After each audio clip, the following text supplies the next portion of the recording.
He was killed in open view, not in secret and not at night, struck down near the path people used every day, and the sound of the blow carried farther than it needed to, because nothing followed it, no shouting, no rush of feet, no hands reaching for weapons, only the pause that came after, the kind of pause that does not belong to confusion but to decision. And while his body was still warm, the most important thing was already clear, because the danger was not the man who struck him, but the people who chose not to move. And that choice mattered more than the wound itself. Most people imagine that in Viking society a killing could not remain unanswered, that violence always triggered response, that blood forced hands to act. But this was not how it worked, because revenge was not automatic.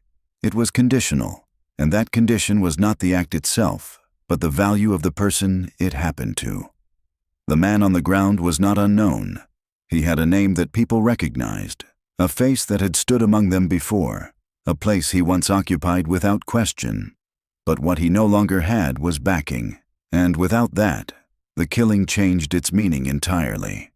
In the moments after the blow, people looked not at the body but at each other, measuring reactions, waiting to see who would speak first, because speaking first meant claiming responsibility, and responsibility was something no one wanted if it was not already expected of them.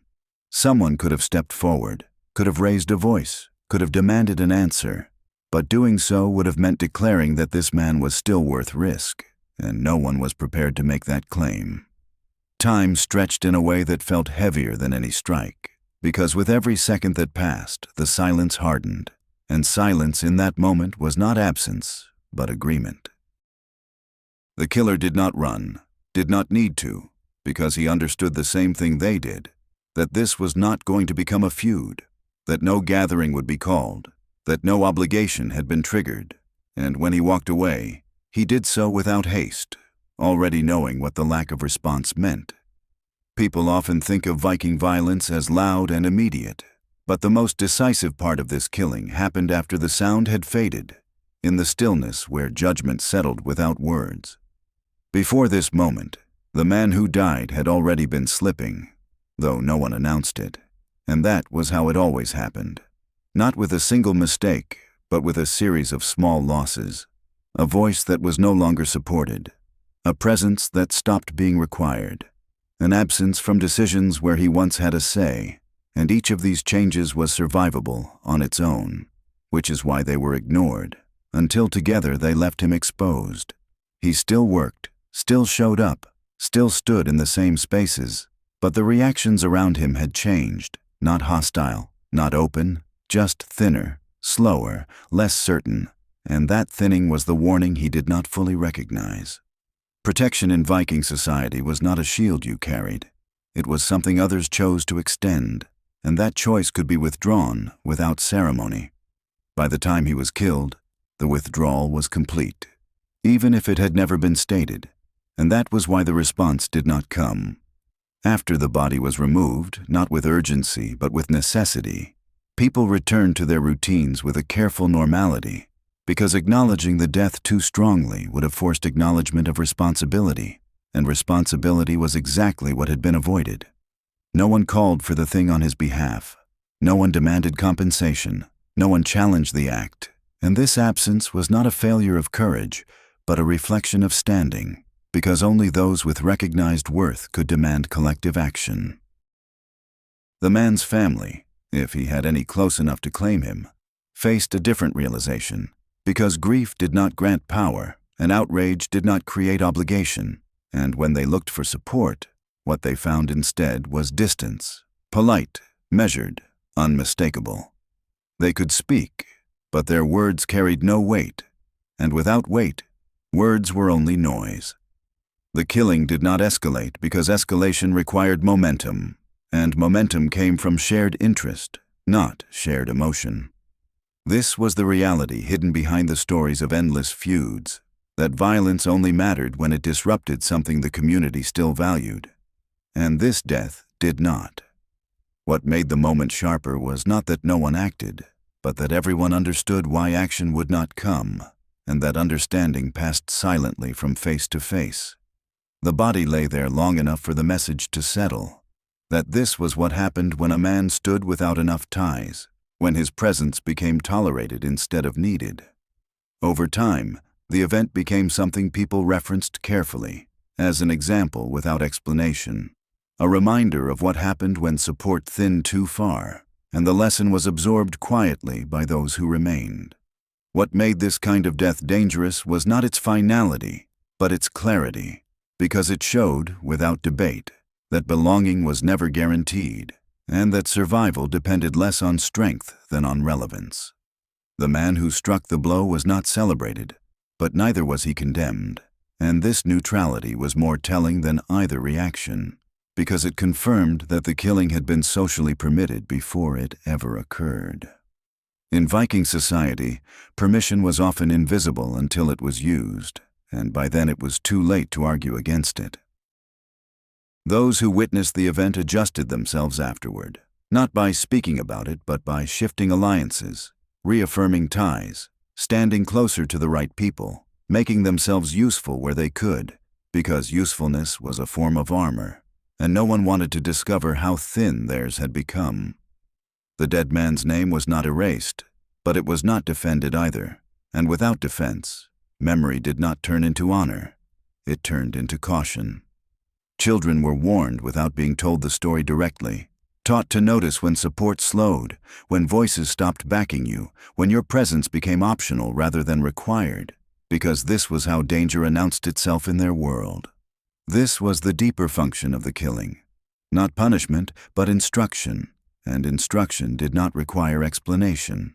The most unsettling part was that nothing about the act violated the expectations of the society itself, because the system did not promise protection, it only responded to pressure, and the pressure was already gone. People like to imagine that Viking life was ruled by loyalty, but loyalty was conditional, negotiated constantly through usefulness, reputation, and alignment, and once those failed, the system did not collapse, it clarified.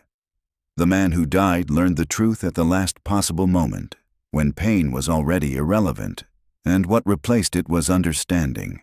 The realization that his danger had begun long before the blow, in the days when no one corrected him, no one echoed his words, no one stepped beside him when it would have mattered, and by the time steel met flesh, the outcome had already been decided. The strike was only the visible end of a process that required no announcement and no approval. This is why the absence of revenge was not an anomaly, but a confirmation, proof that the death aligned with the unspoken order, that nothing essential had been disturbed, that no balance required restoration. If someone had tried to avenge him, they would have faced not support, but resistance, not open opposition, but refusal, because avenging the unprotected meant challenging the balance everyone else relied on to survive.